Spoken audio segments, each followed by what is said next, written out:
ఒకటి పెడితే షర్ట్ ఒకటి మొలుస్తుందా? జూబ్లీహిల్స్ కాంగ్రెస్ పార్టీ తరపున ఎసోంటి క్యాండిడేట్ నిలబడ్డాడో ఆ గోసోంటోలే ప్రచారంలో తిరుగుతుంటే ఏమైందో చూడండి ఒకసారి.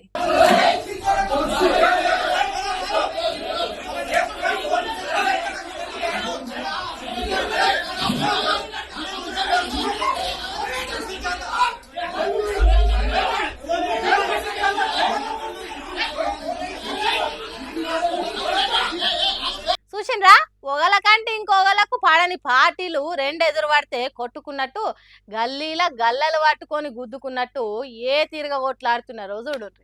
ఇక్కడ కూడా ఏదో పంపకాల పంచాదే కావచ్చు. పగలు ప్రతీకారాలతో రగిలిపోతున్నట్టు పార్టీ ప్రచారాన్ని పక్కకు పెట్టి నెట్టేసుకున్నారు. రహమత్ నగర్ లో పార్టీ కరపత్రాలు చేత పట్టుకొని కండువాలు మెడలు వేసుకొని ఓట్లు అడుగుతున్నారట.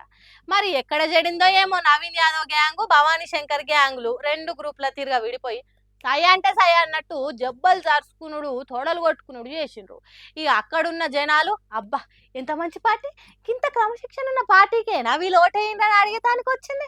వాళ్ళల్లో వాళ్ళే కొట్టుకుంటున్నారంటే రేపు రేపు మనల్ని కూడా ఓటేతానికే వెనకాడరు.